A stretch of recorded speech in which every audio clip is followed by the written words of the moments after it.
तो आज इसमें कंप्लीट एप्लीकेशन ऑफ डेरिवेटिव हम लोग रिवाइज करेंगे, मतलब थ्रू द प्रॉब्लम्स। तो कोशिश रहेगी कि हर एक टाइप के प्रॉब्लम्स यहाँ पे कवर हो। ठीक है, तो वन बाय वन क्वेश्चन से स्टार्ट करेंगे। तो सबसे पहले यहाँ पे मैं एक पैसेज बनाता हूँ।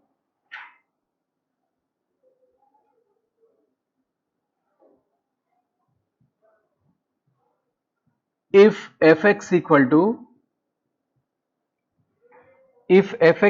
टू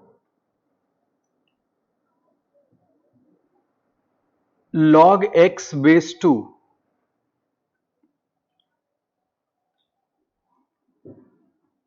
एंड gx, ये कोई दूसरा फंक्शन दिया गया है, equal to mx,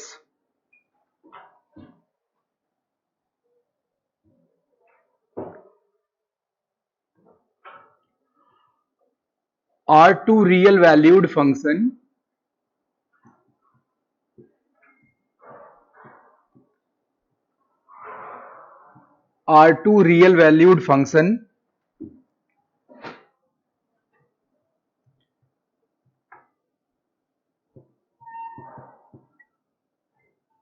then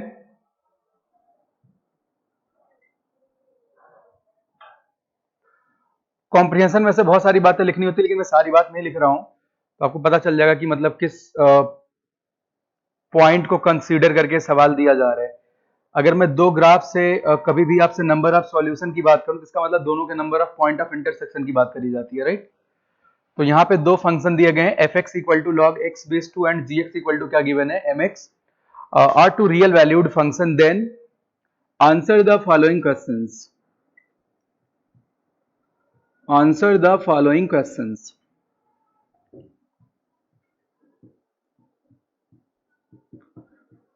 answer the following questions.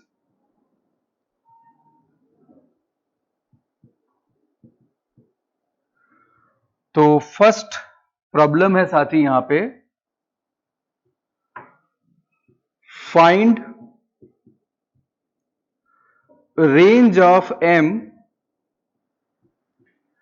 range of m such that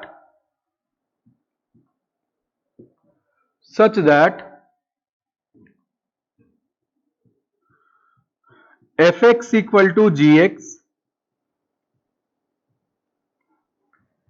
has one solution।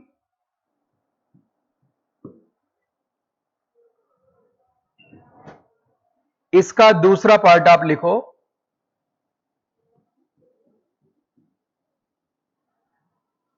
Find range of m such that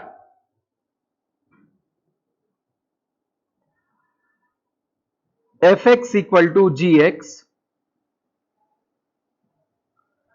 has no solution।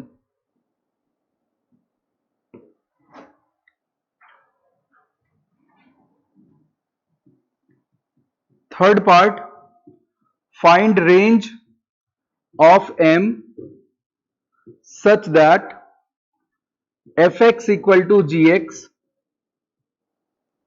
has two solution। Solve करो इसे। ऐसा similar type का problem IIT advance 2007 में comprehension में पूछा हुआ था। Means ये पैसेज के पॉइंट ऑफ व्यू से पूछा हुआ सवाल। यहाँ पे मैंने अपनी मर्जी से कोई क्वेश्चन बना दिया है, तो मुझे नहीं लगता है किसी के बेसिक्स क्लियर होंगे तो उसको इस सवाल को करने में 4-5 मिनट ज्यादा समय लगना चाहिए तीनों पार्ट को करने में।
देखो इसमें अगर कोई भी एक पार्ट आप कर पा गए तो बाकी पार्ट्स का आइडिया आपको ऑटोमेटिकली लग जाएगा।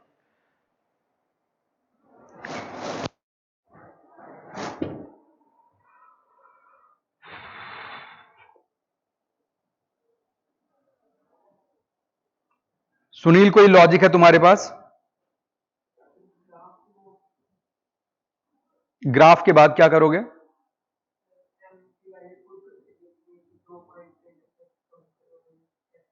कैसे 2 पॉइंट का आइडिया कैसे लगाओगे? नहीं, करो एक बार कोशिश करो।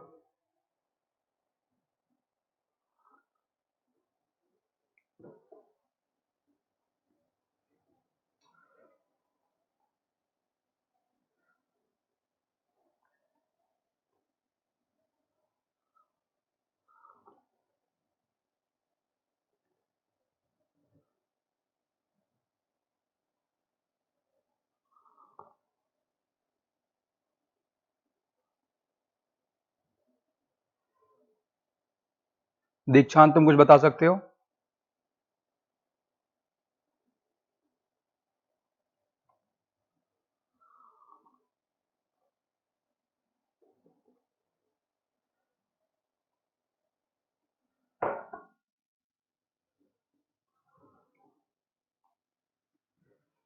चलो देखते हैं इस प्रॉब्लम को। आपने तीनों पार्ट नोट कर लिए?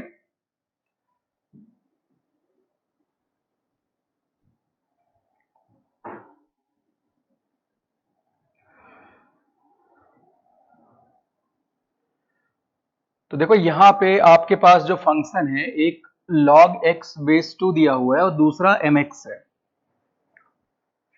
ठीक है, ध्यान से सभी लोग मेरी बात सुनो। आपके पास जो फंक्शन गिवन है fx इक्वल टू ऐसा कुछ दिया हुआ है, fx दिया हुआ बच्चे log x base 2 and you have second function as gx equal to mx।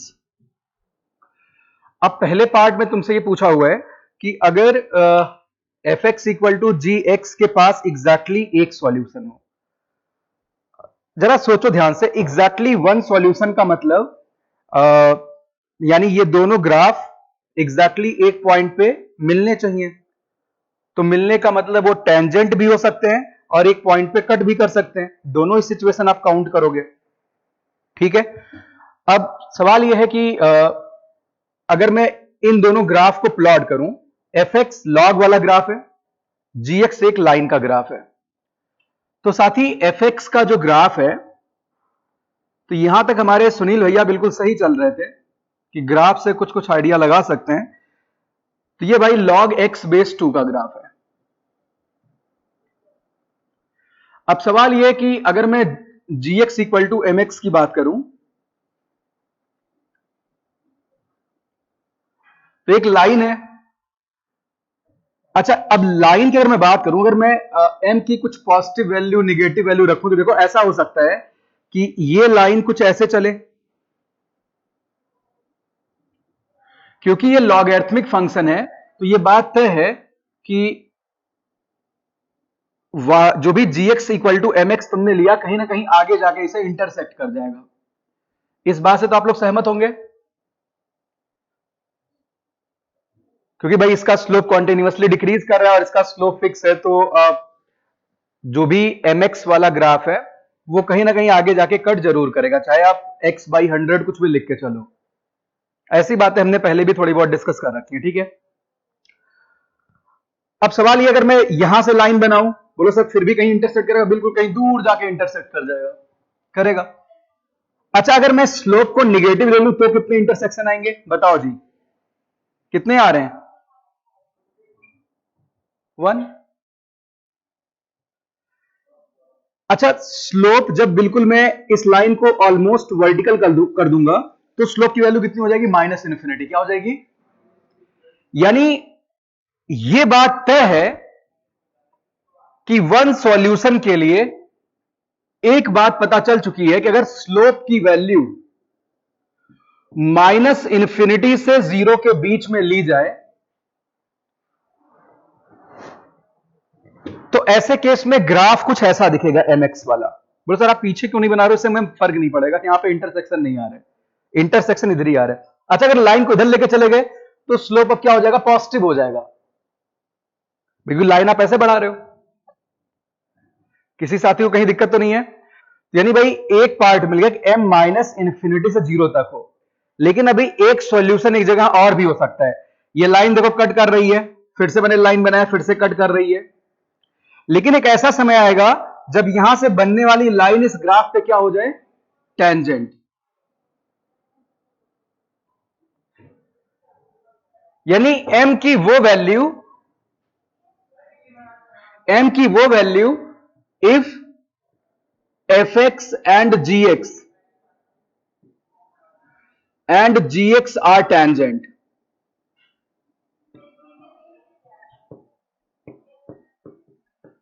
वो वैल्यू लेनी बच्चे जब fx और gx क्या हो जाए, टेंजेंट। मेरी बात खूब अच्छे समझ आ रही है? अब सवाल यह कि दो ग्राफ एक दूसरे को टच कब करते हैं? दो ग्राफ एक दूसरे को टच तब करेंगे जब पॉइंट ऑफ टच पे दोनों का स्लोप और दोनों का आउटपुट दोनों सेम हो जाए। यानी ये देखो fx का ग्राफ है, ये वाला जो यहां पे बना रखा मैंने, ये आपका fx फंक्शन है, और बच्चे ये आपका gx फंक्शन है। तो आप देख सकते हैं जो आपके पास ये वाला पॉइंट है, इस पॉइंट पे इसका नाम रख लेते हैं x बराबर अल्फा। तो पॉइंट ऑफ टच पे दो खास बात होगी, दोनों का आउटपुट सेम होगा, यानी log अल्फा बेस 2 मेरे बच्चे बराबर होगा m इंटू अल्फा के। और दूसरी बात क्या होगी, दोनों का स्लोप सेम होना चाहिए। तो मुझे तो समस्या नहीं भाई, लाइन का स्लोप तो फिक्स है, कर्व का स्लोप और निकालना बच्चे, यानी लाइन का स्लोप बराबर होना चाहिए D of D x F x, किस पॉइंट पे, एट एक्स इक्वल टू, ठीक है लाल, यहां तक कोई दिक्कत तो नहीं है? अब log x बेस 2 को आप लिख सकते हैं ln x अपॉन ln 2, ताकि इसको डिफरेंशिएट कर पाए। तो इसको आप डिफरेंशिएट करते हैं तो m की वैल्यू आएगी 1 बाई एक्स ln 2, x की जगह पे अल्फा रख दो, 1 बाई अल्फा ln 2, ये स्लोप की वैल्यू आ गई, इसका नाम 2 रख लेते हैं, इक्वेशन 2। अगर आप m की वैल्यू 1 में पुट करेंगे, put m in first equation, तो बच्चे log अल्फा बेस 2 बराबर होगा, m की वैल्यू कितनी, 1 बाई अल्फा ln 2। अरे भाई कोई दिक्कत तो नहीं है, इंटू अल्फा, अल्फा को अल्फा खा गया, तुम्हारे लिए अल्फा इक्वल टू 2 पे पावर 1 बाई ln 2 आ गया। पर तुम्हें किसकी वैल्यू बतानी थी, m की वैल्यू। तो m कितनी बच्चे, 1 बाई अल्फा ln 2, या अल्फा कितना है, 1 बाई m ln 2, ठीक है। तो आप यहां से m कैलकुलेट कर सकते हो, यानी m आएगा साथी 1 डिवाइडेड बाई अल्फा की वैल्यू पुट कर दो 2 पे पावर 1 बाई ln 2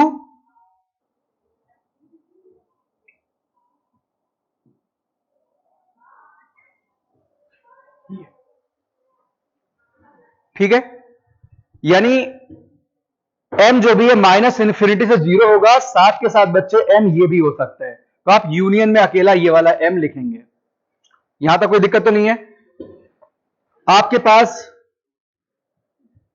ये किस केस की चर्चा हो रखी है, जब वन सॉल्यूशन हो। अच्छा अब दूसरे पार्ट मैंने क्या पूछा, कितने सॉल्यूशन हो बताओ, नो सॉल्यूशन। नो सॉल्यूशन का मतलब ये वाली लाइन कुछ यहां से पास करनी चाहिए बाहर से, यहां पे कोई सॉल्यूशन नहीं आ रहा है, यानी जो m है, m की वैल्यू इस वैल्यू से क्या होनी चाहिए, बड़ी।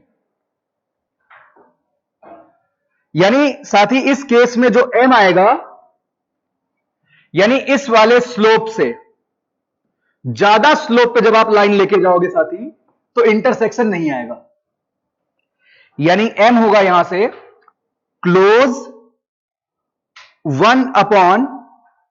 1/2 divided by ln2 into ln2 से लेके इन्फिनिटी तक।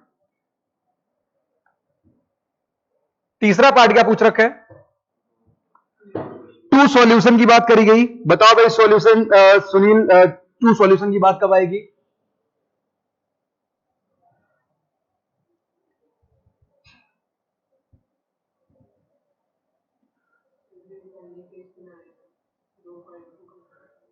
तो इसको कैसे हम m में क्या रिलेशन निकालेंगे? यहां पे बिल्कुल सही जा रहे हो, बताओ। नहीं भाई, m की वैल्यू से छोटी होनी चाहिए। ये टच वाली यानी जीरो, जीरो पे तो कोई, जीरो पे एक इंटरसेक्शन आएगा, कितने आएंगे? यानी एक वाले में जीरो को इंक्लूड कर लेना चाहिए था, ये हमने गलत लिख रखा है। यानी ओपन जीरो से इस पॉइंट के बीच में कोई भी लाइन बनाओगे तो वो दो बार इस ग्राफ को कट करेगी, राइट? जीरो को इंक्लूड क्यों किया पहले केस में समझ आ रहा है? हमने गलत लिख रखा था क्योंकि एक्स एक्सिस इस ग्राफ को एक बार कट कर रही है। ठीक है साथी, तो अब दो सॉल्यूशन की बात करते हैं, यानी जो स्लोप है जीरो और इस पॉइंट के बीच में होना चाहिए। इस वाले लाइन का स्लोप कितना ऑलरेडी यहां पे लिख रखा है, यानी m बिलोंग्स टू, तो आप देख सकते हैं एक पार्ट होती सारी कहानी हो गई 1/2 पे पावर 1/ln2 इंटू ln2, ये हो गया सेकंड केस में। हाँ बिल्कुल, सेकंड केस में किसकी कितने सॉल्यूशन चाहिए थे अपने को? No solution. तो यहां पे ओपन रहेगा क्योंकि अगर क्लोज करेंगे तो टच कर रहा है भाई।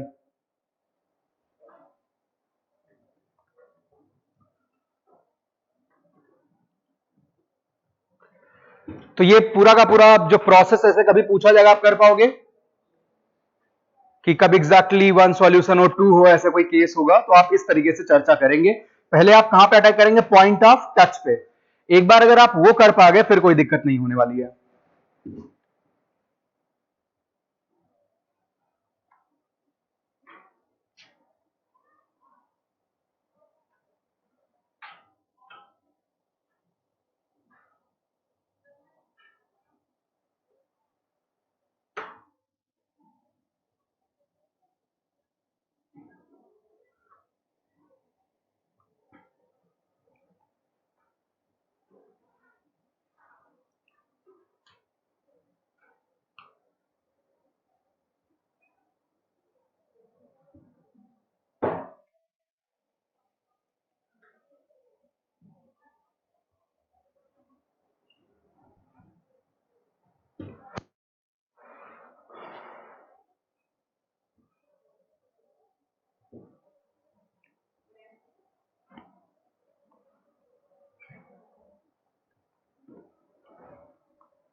चलिए आगे चलते हैं।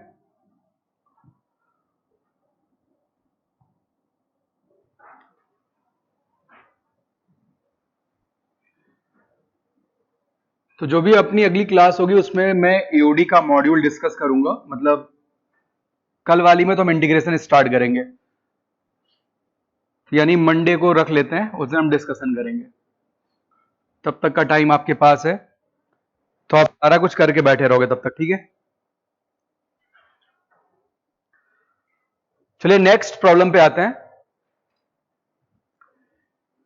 आपके पास यहां पे कोई फंक्शन, ऐसा सवाल आपने कर रखा है, x1 x2 ऐसा कुछ दिया हुआ है, is given as square root of, या ऐसे लिख लेते हैं f x1 x2 equal to x2 minus x1 whole square plus square root of 1 minus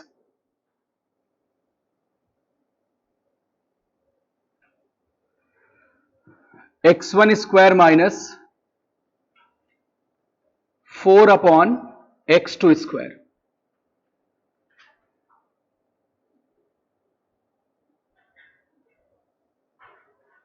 या यहां पे ऐसे लिखते हैं इस पूरे का होल स्क्वायर, लाइक दिस, जहां पे x1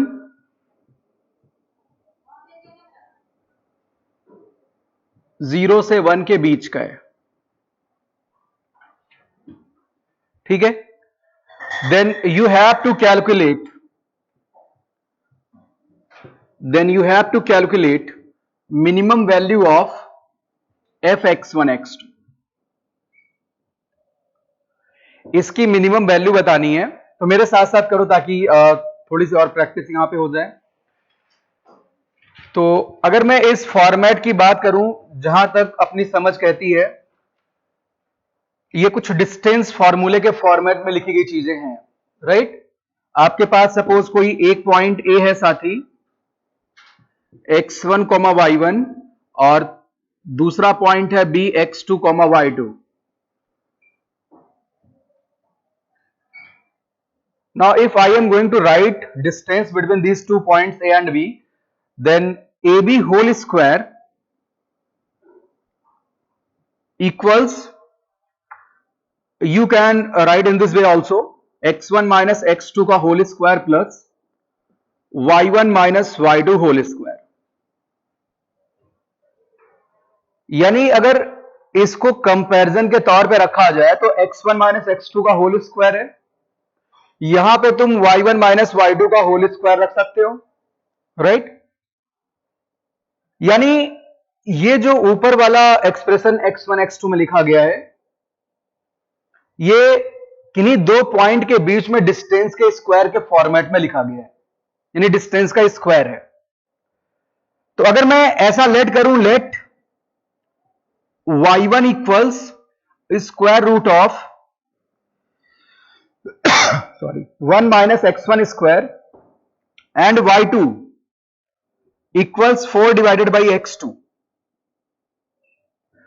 बच्चे दोनों तरफ का स्क्वायरिंग करने के बाद आप लिख सकते हैं x1 square plus y1 square equal to 1, और यहां पे आएगा x2 into y2 equal to 4।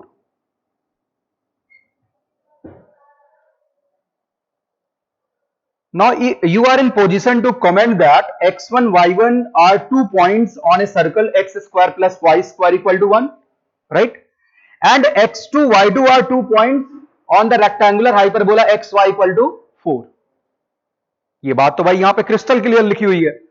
तो यानी आपके पास एक सर्कल है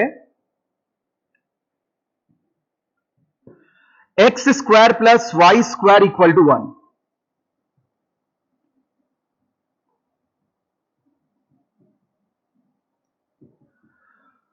मेरे बच्चे इस पे कोई पॉइंट तुम्हारे पास है x1 y1, ठीक है, और इस पे कोई पॉइंट क्या x2 y2, उन्हीं के बीच की दूरी लिखी हुई, उसी दूरी का स्क्वायर किया, उसका मिनिमम वैल्यू आपको बताना है।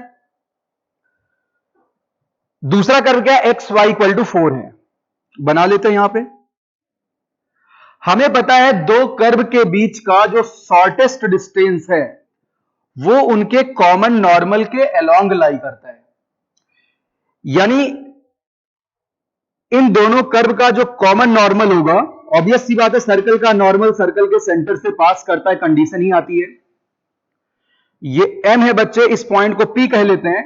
यहां पे x2 y2 ऐसा कुछ पॉइंट मानने की बजाय अगर पैरामेट्रिक पॉइंट मान लिए जाए तो कैलकुलेशन बहुत आसान हो जाएगा। तो साथ ही x कोऑर्डिनेट को मैं t मान लूं तो y कितना होगा, 4 डिवाइडेड बाई, अच्छा जो तुमसे मिनिमम वैल्यू पूछी गई थी वो बेसिकली ये pm वाला लेंथ है, दो कर्व के बीच का डिस्टेंस है। यानी x2 y2 ये पॉइंट था, x2 y2 कौन सा पॉइंट था, p, और x1 y1 कौन सा पॉइंट है, m, जो सर्कल पे लाई कर रहे हैं। सबको ये बात खूब अच्छे से समझ आ रही है। साथ ही तुम्हें ये pm के लेंथ का स्क्वायर लिखना है, इसकी मिनिमम वैल्यू बतानी है। बोलो यार ये तो बहुत आपने नॉर्मल बना ही लिया है, तो कॉमन नॉर्मल के अलोंग ही मिनिमम लेंथ आएगा। यानी आप इस टोटल लेंथ में से ये वाला रेडियस माइनस कर दो और उसका स्क्वायर कर दो। तो यानी जो pm का स्क्वायर होगा बच्चे, that is basically OP minus OM का होल स्क्वायर।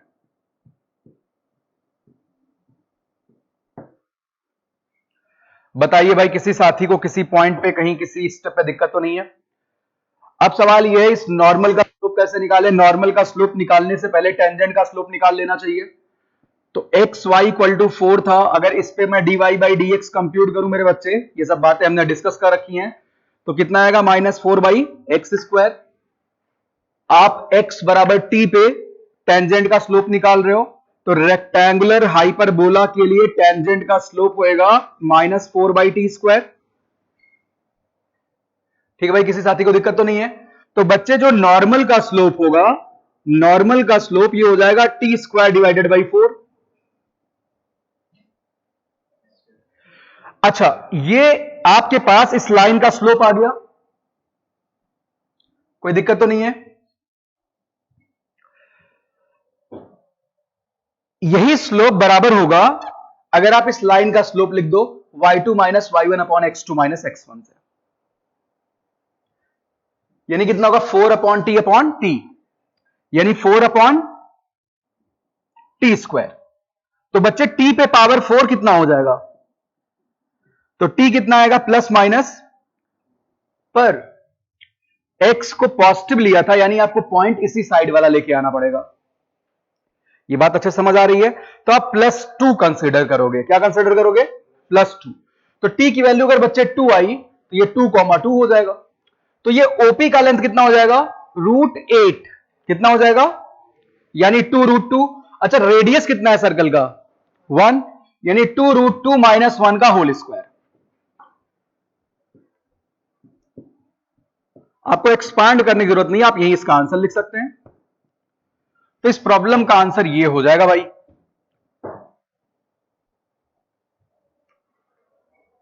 यानी डिमांड क्या है, बेसिक्स बढ़िया होने चाहिए, आप चीजों को ऑब्जर्व करो, बहुत प्यार से कर सकते हो।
आगे चलें।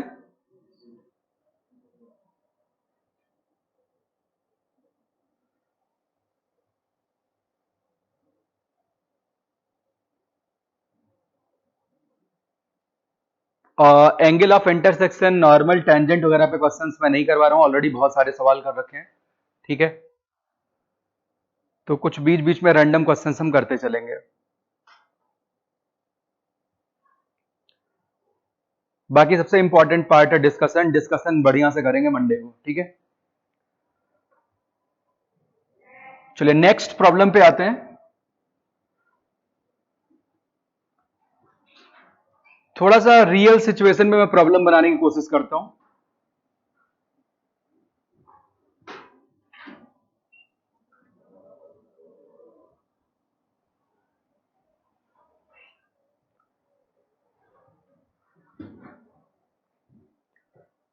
तो काफी रियल सिचुएशन पे प्रॉब्लम होगा। वैसे यहां का सबसे हाईएस्ट पॉइंट क्या पूरे हिसार का, सबसे हाइट वाला? जिंदल टावर। तो जिंदल टावर को कंसिडर कर लेते हैं। सपोज यहां पे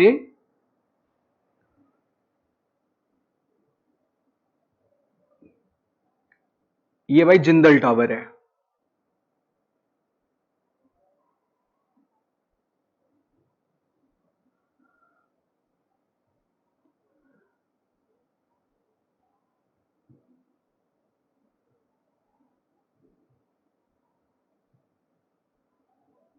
मैं रफली ऐसे बना दिया। ठीक है, और ये आपका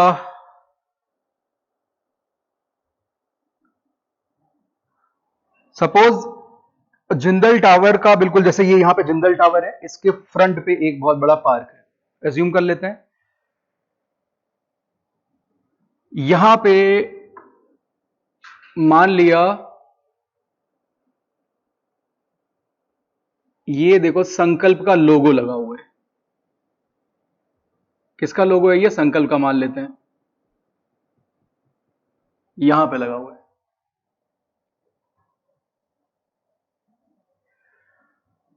और जिंदल टावर कैसे हाइट अराउंड 90 मीटर है, बट मैं इसको ले लेता हूं कुछ अभी डी के इक्वल।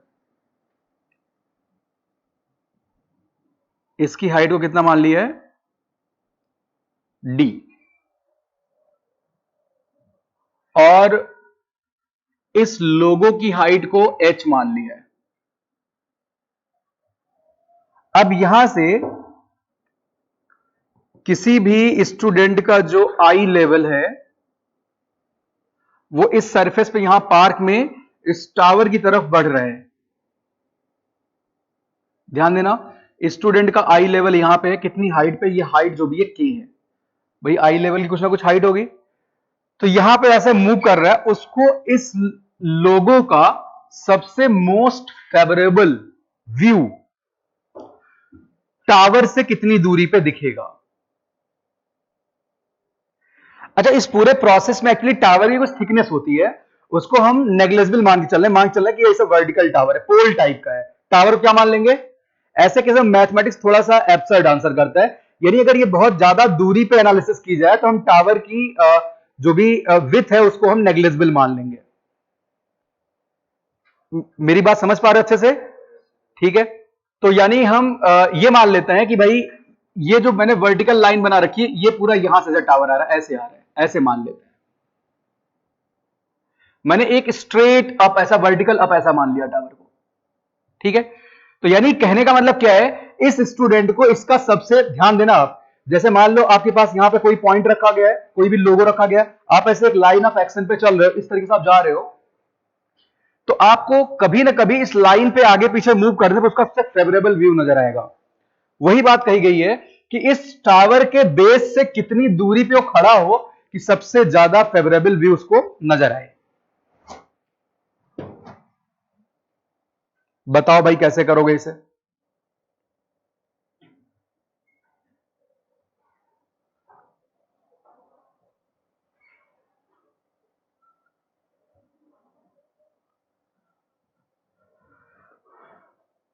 मतलब कुल मिला के कहने का ये मतलब है, अगर मैं मान लो यहां से कहूं कि मान लिया कुछ आर डिस्टेंस पे सबसे ज्यादा फेवरेबल व्यू नजर आता है, तो इसका मतलब अगर मैं इस पॉइंट को और इस पॉइंट को यहां से ज्वाइन करूं मेरे बच्चे, तो ये एंगल मैक्सिमम होना चाहिए, राइट? ये एंगल क्या होना चाहिए? मैक्सिमम। तो थोड़ा आगे बढ़ा लेते हैं। कोई बोलेगा ये आपने डॉट डॉट लाइन यहां नीचे क्यों बना रखी है? बोलो यार ये पूरा इतना चौड़ा सा है ना, इसको हम एक पोल जैसा मान के चल रहे हैं। कोई दिक्कत तो नहीं है? ये हमारा एजम्पशन है सवाल को सॉल्व करने में। जैसे आप हाइट एंड डिस्टेंस में जब एंगल ऑफ एलिवेशन या डिप्रेशन की बात करते हो तो आप पॉइंट ऑब्जेक्ट मान के चर्चा करते हो ना, तो वैसे ही। अब साथी ये आर के बराबर है, ये के इक्वल है, तो मेरे बच्चे ये टोटल लेंथ कितना हो जाएगा? क्या आप बता सकते हैं? डी माइनस के कितना हो जाएगा? ये वाला लेंथ डी माइनस के हो जाएगा।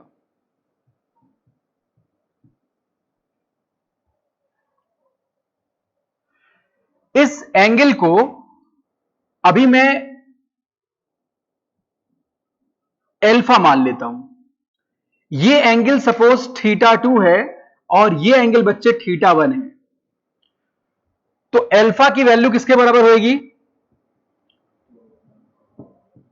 यानी तुम्हें यही एंगल मैक्सिमाइज करना है। ठीक है साथी, किसी को दिक्कत तो नहीं इसमें?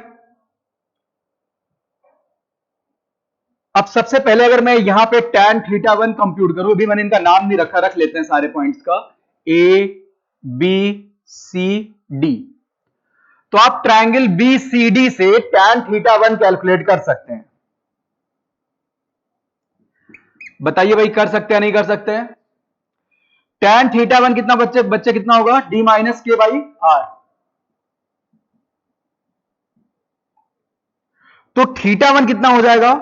tan इनवर्स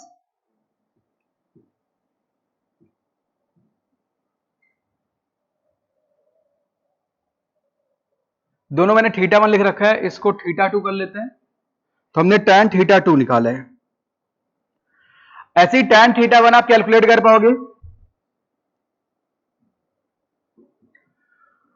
तो बच्चे θ1 आएगा D माइनस के प्लस, यानी θ1 हो जाएगा tan इनवर्स D माइनस के प्लस H अपॉन। कोई समस्या तो नहीं है? यानी अब यहां से अगर मैं θ1 माइनस θ2 लिखूं तो एल्फा आएगा tan इनवर्स D माइनस के प्लस H अपॉन, और यहां पे tan इनवर्स D माइनस के अपॉन R।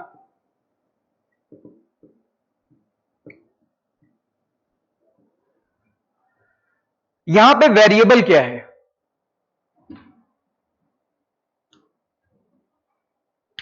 बताइए जी, यहां पे वेरिएबल क्या है? R। Very good, R variable है, बाकी सारे तो फिक्स हैं, सब पैरामीटर्स दिए गए हैं। तो साथी अभी थोड़ा सा और सिंप्लीफाई करने के लिए मैं इस D माइनस के प्लस H को मैं x नॉट मान लेता हूं और इसको y नॉट मान लेता हूं। x नॉट और y नॉट दोनों ही क्या है? कांस्टेंट्स हैं। अच्छा, मैं इसको अब डिफरेंशिएट करने जा रहा हूं। किसके रिस्पेक्ट में करेंगे? R के।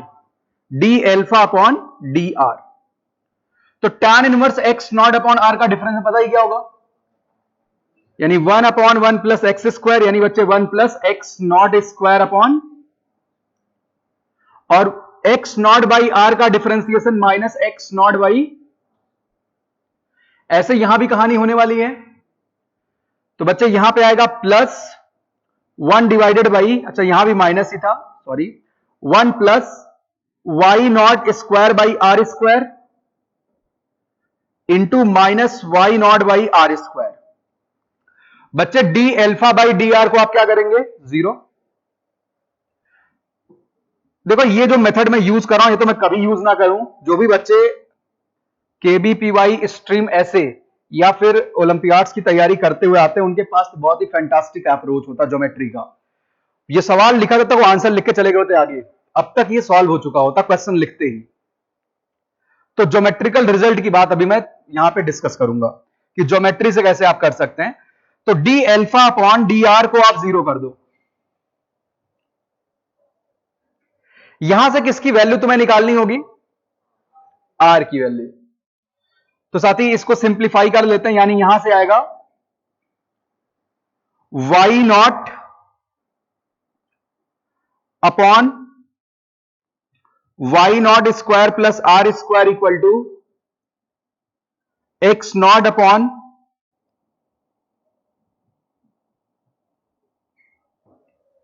थोड़ा साफ सफाई से कैलकुलेशन करना पड़ेगा यहां पे। अच्छा, क्रॉस मल्टीप्लाई कर लें बच्चे, तो y naught r square plus y naught x naught square should equals x naught y naught square plus x naught r square.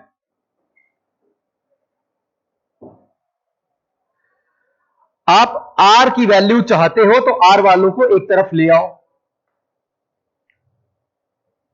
ठीक है, कोई दिक्कत तो नहीं है। अच्छा, वैसे एक्स नॉट और वाई नॉट में कौन बड़ा होगा इस फिगर में? डेफिनेटली वाई नॉट कि x not? X not, D minus के प्लस एच लिखा हुआ, एक्स नॉट बिगर होगा, तो मैं इसको इधर भेज देता हूं और एक्स नॉट आर स्क्वायर को लेफ्ट में भेज देते हैं।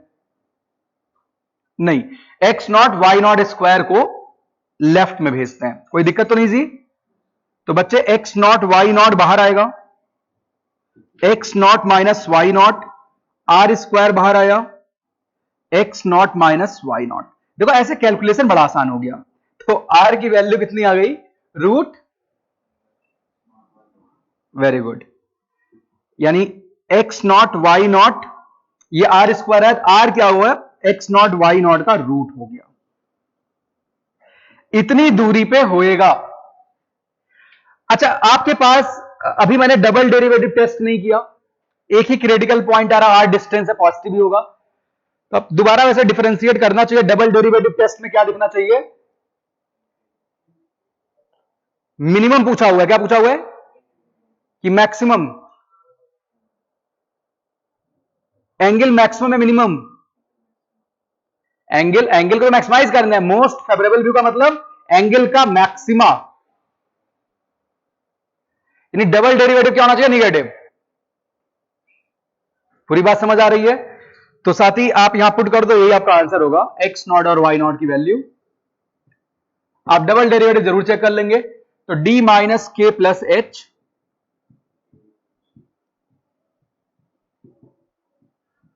अब सवाल यह है कि वो ज्योमेट्री वाला तरीका क्या है? सर जरा ये बता दो आप।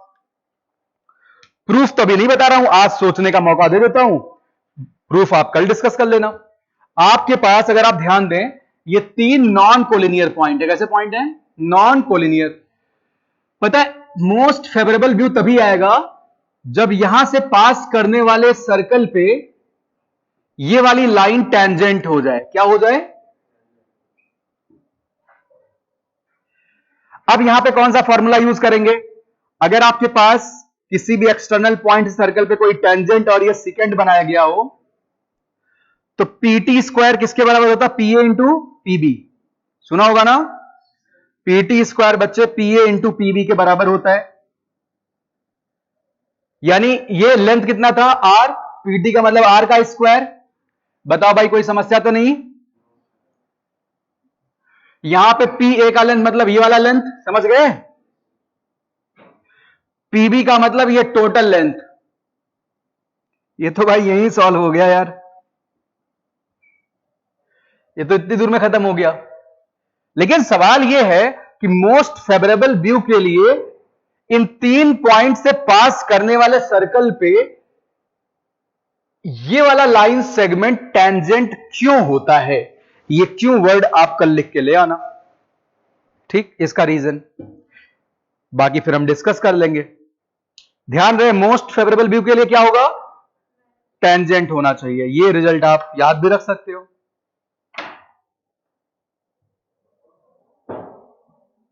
बाकी आप ऐसे कैलकुलस की हेल्प से कर सकते थे, ठीक है।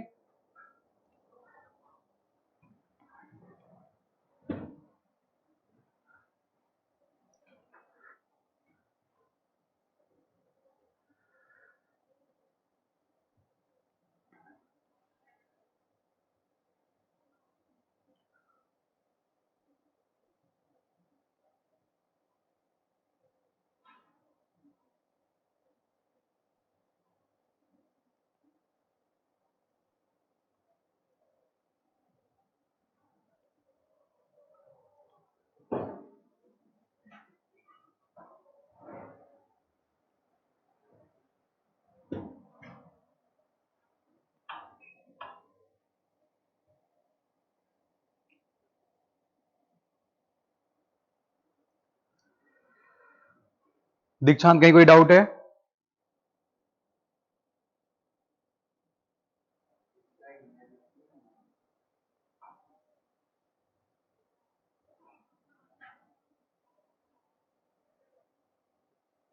अगर मैं एक्स नॉट वाई नॉट नहीं मानता तो बहुत ज्यादा बड़ा दिखता वो फिक्स था, इसलिए एक्स नॉट वाई नॉट मान लिया।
चलिए टाइम भी हो गया आपका, आज के लिए इतना ही रखते हैं।